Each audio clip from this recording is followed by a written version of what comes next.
Здруженијето на пензионери на Кочани во големата сала на Центарот за култура Бели Мугри в сабота го одржува традиционалниот новогодишен концерт на народни песни, музика и ора, на кој ќе настапат фолклорните ансамбли од Здруженијата на пензионери од Кавадарци, Куманово, Прилеп и Кочани, со традиционални народни песни и ора од Кавадаречкиот, Прилепскиот, Кумановскиот и Осоговскиот крај.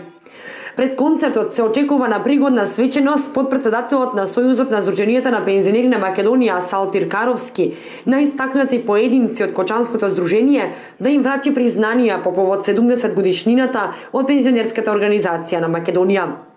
Од Кочани добитници на плакети на Сојузот се градоначалникот Радко Димитровски и Ѓорѓе Серафимов, претседател на Здруженијето на пензионери Кочани, додека добитници на признанија се Здруженијето на пензионери на Кочани, Културно-уметничкото друштво на кочанските пензионери, како и Мирко Анакиевски, Костадин Стојанов и Киро Герасимов. На свеченоста, претседателот на Здруженијето на пензионери Кочани, Ѓорѓе Серафимов, на 34-цата поединци и организации ќе им врачи плакети во знак на благодарност за успешната соработка со Кочанската пензионерска организација. Свеченоста, кој што ќе се одржи во големата сала на Националната установа Центарот за култура Бели Мугри, ќе биде затоплена, а влезот на концертот е бесплатен.